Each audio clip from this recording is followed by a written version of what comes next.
ये हजम होने वाली बात है क्या? इसका मतलब दूसरा साफ है कि आदिवासियों को मारने के लिए 400 मशीन गन और 6 लाख गोलियां दी गई थी। साथियों, आदिवासियों के गांव जला दिए। 3 साल के बच्चे, 2 साल के बच्चे दौड़ नहीं सकते थे बचने के लिए, वो उसी घर में जल के मर गए। करीब करीब 400 आदिवासी मारे गए। 1 लाख आदिवासी हमेशा के लिए वो गांव छोड़ के, वो प्रदेश छोड़ के बाहर चले गए। ये 6वीं अनुसूची के आदिवासी है। जो मणिपुर के लोग हैं, ये 6वीं अनुसूची के आदिवासी है, और अलीराजपुर के लोग 5वीं अनुसूची के आदिवासी है। अब देखिए, जो लड़कियों को नंगा घुमाया गया, गवर्नमेंट बोलती है हमको 3 महीने बाद पता चला। 3 महीने बाद आदिवासी की बच्ची को नंगा घुमाते हैं, उसकी खबर प्रधानमंत्री को 3 महीने बाद पता चलती है। लेकिन पाकिस्तान में कुछ हो जाता है तो 30 मिनट में बाद दिल्ली में आ जाती है। क्या बात है? हमारी मां बहनें मरती है, हमारे लोगों को मारा जाता है, हमारी जमीनों को लूटा जाता है, उसकी खबर सरकार को 3 महीने बाद मिलती है। और एक आदि आबा बाबा आता है, उसकी 3 मिनट में पूरे प्रदेश में खबर निकल जाती है, पूरे टीवी चैनल दिखाने लग जाते हैं। वो तो एक शॉट था जो आदिवासी लड़कियों को नंगा घुमाया जा रहा था। ऐसे कई बच्चियों को नंगा घुमाया गया होगा, कई लोगों के साथ बलात्कार किया गया होगा। तो ये 6वीं अनुसूची के आदिवासियों के साथ में हुआ। उसके बाद इनके दिमाग में आया कि भाई जमीन तो 5वीं अनुसूची के आदिवासियों के पास भी है। ये बात आप सब लोग, पूरे समाज के लोग हैं, पढ़े लिखे लोग हैं। इसमें मैं जो बोल रहा हूं, इस बात को पूरी जवाबदारी के साथ बोल रहा हूं। इनके दिमाग में आया कि जमीन तो 5वीं अनुसूची और 6वीं अनुसूची की भी हमको चाहिए। इन्होंने टारगेट किया आप लोगों को, और सरकार ने एक बिल लाई। हम सब लोग मणिपुर की घटना का विरोध कर रहे थे, और लोकसभा में बिल पारित किया गया जिसको बोलते हैं फॉरेस्ट कंजर्वेशन एक्ट, जिसको वन सुरक्षा अधिनियम बोलते हैं 2023। ये 1980 के नियम को अमेंड करके इन्होंने ये बोल दिया कि जो दावे की जमीन आप बता रहे थे शंकर दादा, जो आप लोग बोल रहे थे कि वन अधिकार के तहत हमारे दावे की जमीन, जो सामुदायिक दावा बोलते हैं, जिसको कम्युनिटी फॉरेस्ट राइट बोलते हैं, वो अधिकार अब निकल गया है। गवर्नमेंट ने उन जमीनों को लीज पे देने की बात और उसका कानून निकाल दी गई है।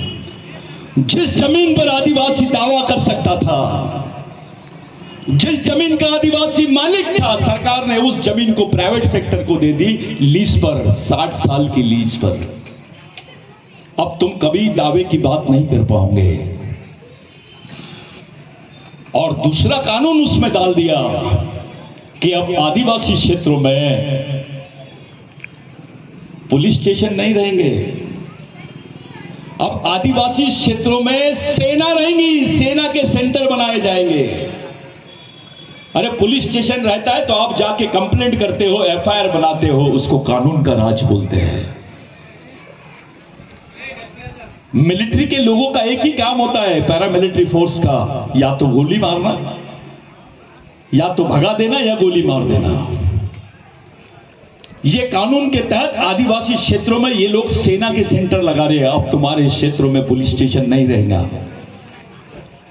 370 के तहत इन्होंने कश्मीर को हमला किया, कश्मीर को अपने अंडर में लिए। 371 और 372 ये 5वीं अनुसूची और 6वीं अनुसूची के आदिवासियों के अधिकार है। इनको मालूम था कि इस देश में अगर जमीन किसी के पास है तो आदिवासियों के पास में है, ना कि पाकिस्तान के पास है, ना नेपाल के पास है, ना बांग्लादेश में है, ना श्रीलंका पर है। इसलिए भारत सरकार इन देशों पर आक्रमण करने के बजाय आदिवासियों पर आक्रमण करने की रणनीति बना रही है। साथियों, पहली बार हुआ है भारत के इतिहास में कि वन कायदे की जमीन का कानून बनाया गया और उसमें लिखा गया कि भैया यहां पर आपको सुरक्षा के लिए सेना लगाई जाएंगी, पुलिस नहीं। अब आगे की बात सुनो। सेना लगाए जाएंगे, पुलिस नहीं लगाई जाएगी, आपके क्षेत्रों में पुलिस स्टेशन नहीं रहेगा।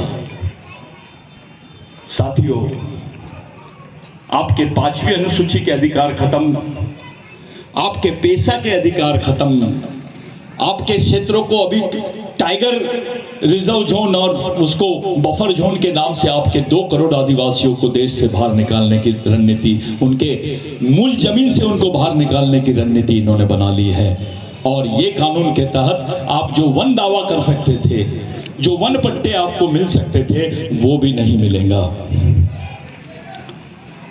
पुलिस थी, आप आंदोलन कर रहे थे तो कुछ चीजें आपको मिलती थी। जब मिलिट्री रहेगी और आप आंदोलन करोगे तो आपको देशद्रोही बोल के ये लोग गोली मार देंगे। मैं नहीं बोल रहा हूं, ये कानून पढ़ो, मैं लेके आया हूं। ऐसा कानून इस देश में कौन से समाज के खिलाफ में बनाया गया, थोड़ा बताओ। कौन से खिलाफ में, किसके खिलाफ में बनाया गया ऐसा कानून जो आदिवासियों के खिलाफ में बनाया गया है? तुम्हारी जमीन, जल, जंगल तुम्हारे हाथ से छीन लिए, अब तुम्हारे पास कुछ नहीं बची है। आदिवासियों की जमीन को नॉन ट्रांसफरेबल लैंड बोलते हैं, अपरिवर्तनशील भूमि, उसको परिवर्तनशील भूमि बना दी है। अभी पहले आदिवासियों की जमीन वस्तु नहीं थी, इसको खरीदी बिक्री की वस्तु बना दिया गया है। आदिवासी की जमीन का कानून जो बिरसा मुंडा के आंदोलन से, भगवान टंटा भील के आंदोलन से बना था, वो कानून था जिसको लैंड एक्विजिशन एक्ट बोलते हैं, 1898 का। 1898 में कानून बना कि आदिवासियों की जमीन गैर आदिवासियों को नहीं दी जाएगी, और गैर आदिवासी तो क्या, सरकार भी नहीं ले सकती है। लेकिन ये कानून अब पूरा बदल गया है। अब तुम्हारे हिस्से में तुम्हारे पास कोई जमीन नहीं है, और ऐसी परिस्थिति बना दी गई है कि एक तरफ तुम्हारे यहां से पुलिस स्टेशन खत्म, दूसरी तरफ सेना लगा दिए है, और अगर तुम अपनी जमीन की बात करोगे तो तुम गोलियों के भुने जाओगे। तुम्हारे क्षेत्रों में सेना लगाने का मतलब यह होता है साथियों, सीधा युद्ध, गृह युद्ध की तरफ आदिवासियों को ढकेल दिया गया है। मैं तुमसे पूछता हूं, कैसे मुकाबला करेंगे हम सेना का? क्या तैयारी है तुम्हारे समाज की? कौन सा नेता बचा सकता है, कौन सी पार्टी बचा सकती है तुमको? जब यह कानून लाया गया 2023 का, तो लोकसभा में यह बिल पास हुआ और राज्यसभा में भी विपक्ष था, वहां कांग्रेस भी थी। इधर बीजेपी तुम्हारे पे हमला कर रही है और उधर कांग्रेस चुप है, इसका मतलब दोनों सहमत है, ऐसा महसूस हो रहा है। क्या करोगे तुम? तुम्हारे कौन से लोग, कौन सा नेता तुमको बचा सकता है? किसके दरवाजे पे जाओगे आप? पूरे मध्य प्रदेश में चाहे बीजेपी में हो या कांग्रेस में हो, ऐसा आदिवासी नेता बताओ जो तुमको टिकट दे सकता है, तुम्हारी बात संसद में रख सकता है, तुम्हारी बात को विधानसभा में रख सकता है, लड़ सकता है, जेल जा सकता है, मर सकता है। कहां है ऐसे नेता? एक चिल्लर पार्टी बना के क्या कर लोगे तुम? कौन सी लड़ाई लड़ोगे? अब तो सेना के सामने तुम्हारा समाज खड़ा है। किस टाइप से लड़ोगे आप? कौन सी लड़ाई लड़ोगे? किसके भरोसे लड़ोगे? क्या है तुम्हारे पास? तुम तो टूटे हुए हैं। बारेला अलग भागता है, बिलाला अलग भागता है, भील अलग भागता है, दरबार अलग भाग रहा है। टंटा भील ने बोला, बे तेरा वंश एक है, तेरी संस्कृति एक है, तेरा खून एक है, तो समाज भी एक होना चाहिए। लेकिन ऐसा नहीं हो रहा है। हमको समाज नाम की चीज समझी ही नहीं है, हमको टंटा भील समझा ही नहीं है। ऑस्ट्रेलिया के आदिवासियों को टंटा भील समझ रहा है, अमेरिका के आदिवासी अभी टंटा भील की बात कर रहे हैं, पाकिस्तान के आदिवासी टंटा भील पे बात कर रहे हैं, लेकिन भारत का आदिवासी टंटा भील को पहचानता ही नहीं है, क्योंकि उसके दिमाग में डाला गया है टंटा भील तो डकैत था। अबे टंटा भील इस देश का बाप था, उसके जैसा संघर्ष किसी इतिहास में कोई आदमी ने नहीं किया है। आज जो तुमको गर्व से तुम बोलते हो हम भील है, आदिवासी है, ये केवल कोई भगवान ने नहीं दिया तुमको, वो टंटा भील की देन है।